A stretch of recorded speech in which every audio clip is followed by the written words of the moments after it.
Welcome to Console Loop, the best way to find out about the latest video game announcements. In our leading topics of the day, Bethesda is denying Mick Gordon's allegations, and Dead Island 2 has been delayed once again.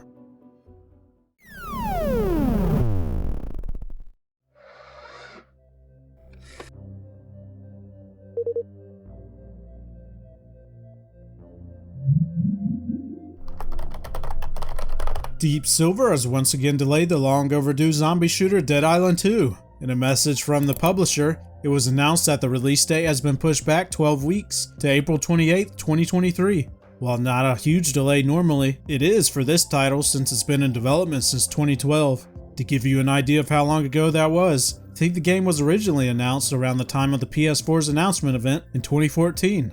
Not only has the PS4 been released since then, but we're also close to halfway through the PS5's life cycle.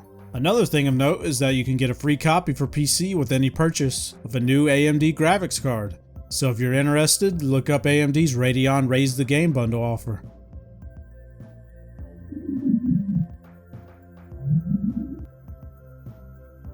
A new Xbox firmware update was released yesterday that brings better Discord support. You can now join voice channels from Discord servers directly from your Xbox. To try the new feature out, open the guide, scroll to parties and chats, and select Discord. You can now share your wish list with friends, and once they click the notification, they can buy it for you by using the Buy as a Gift button. You also receive notifications of any game on your wish list that goes on sale. A new Captures app has also been added, which you can access in the Capture and Share tab or My Games and Apps. The bitrate for 720p and 1080p captures has also been increased for Xbox Series X and S consoles. The Power Options page has also had a makeover, which now shows more detailed information about your console's power usage. You can now start live streams directly from your Xbox with Twitch, Lightstream, and Streamlabs in the Capture and Share tab. One last new feature is the Xbox Assist app, which has been redesigned and renamed as the Xbox Support app. In this new support app, you can navigate help articles, manage your subscriptions, view your order history, and check your account settings.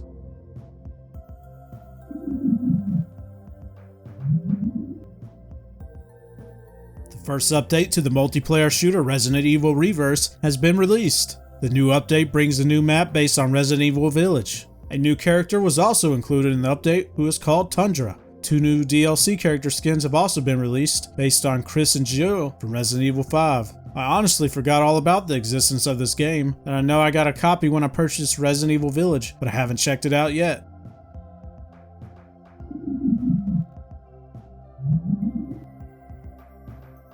A new update for Monster Hunter Rise Sunbreak releases next week on November 24th.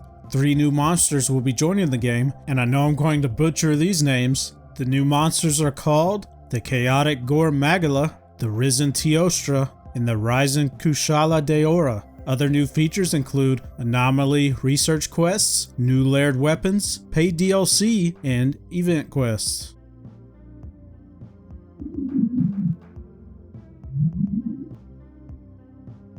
The first major update to Saints Row Reboot has been released, which is titled the Bright Future Update. The update features over 200 bug fixes with a focus on co-op gameplay issues. You should also expect increased stability in both single player and co-op, along with new quality of life features for vehicles, combat, UI, and other parts of the game.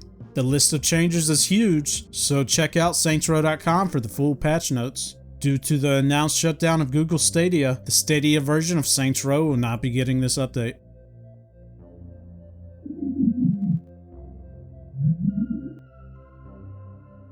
Did you know the planned sequel to Saints Row III was called Saints Row Part 4 before it was cancelled due to financial troubles with its publisher THQ? The cancelled game was going to be set in a new city and take place directly after the events in Saints Row 3. What was originally going to be DLC for Saints Row 3 titled Enter the Dominatrix was turned into what we know as Saints Row 4. This explains why so many assets were reused between the games.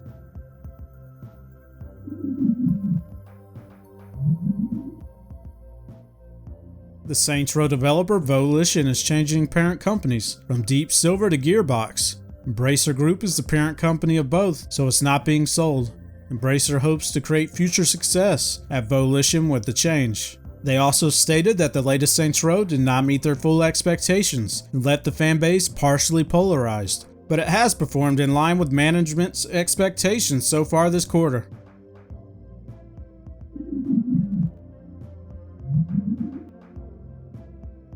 A new Pokemon trading card game is now available worldwide on PC, Android, and iOS. It's currently in beta and is supposed to offer a more polished and robust digital card game experience compared to the previous game that it replaces. But some have experienced technical difficulties that have caused some players to lose cards and packs. Some even recommend not migrating from the old Pokemon game yet due to the bugs. But if you do decide to migrate your old account to the new one, you should spend all of your coins in the old one first, because they are worth less when converted to the currency of the new game.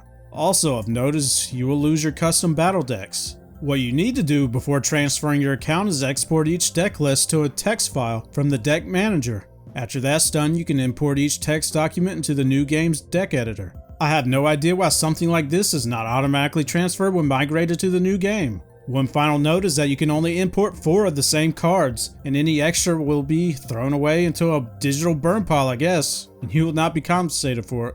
There are even more limitations, so I would look up more information on what you could lose before migrating accounts. Of course, when the new game comes out of beta, the old one is supposed to be getting shut down, but you will be given warnings before that happens.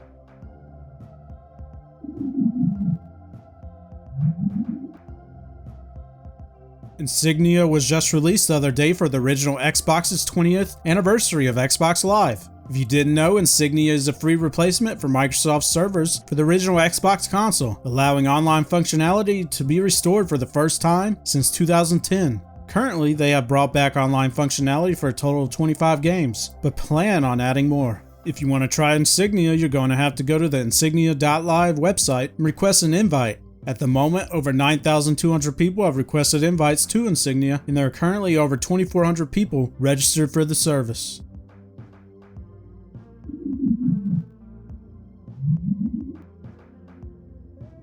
Bethesda has responded after Doom Eternal's composer, Mick accused the director of being the reason for the standalone soundtrack's issues. The director accused Mick of delaying the soundtrack and then under-delivering.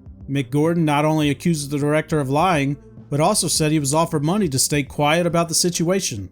Bethesda has now responded and has said the composer's allegations are a distortion of the truth that has resulted in ID Software staff being harassed and threatened. They support their team at ID Software and are ready with full documented evidence that they will disclose in an appropriate venue as needed.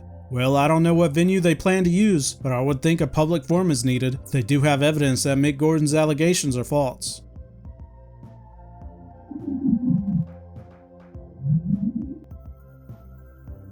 Thanks for watching today's Console Loop. Please like, subscribe, and tune in tomorrow for even more video game announcements.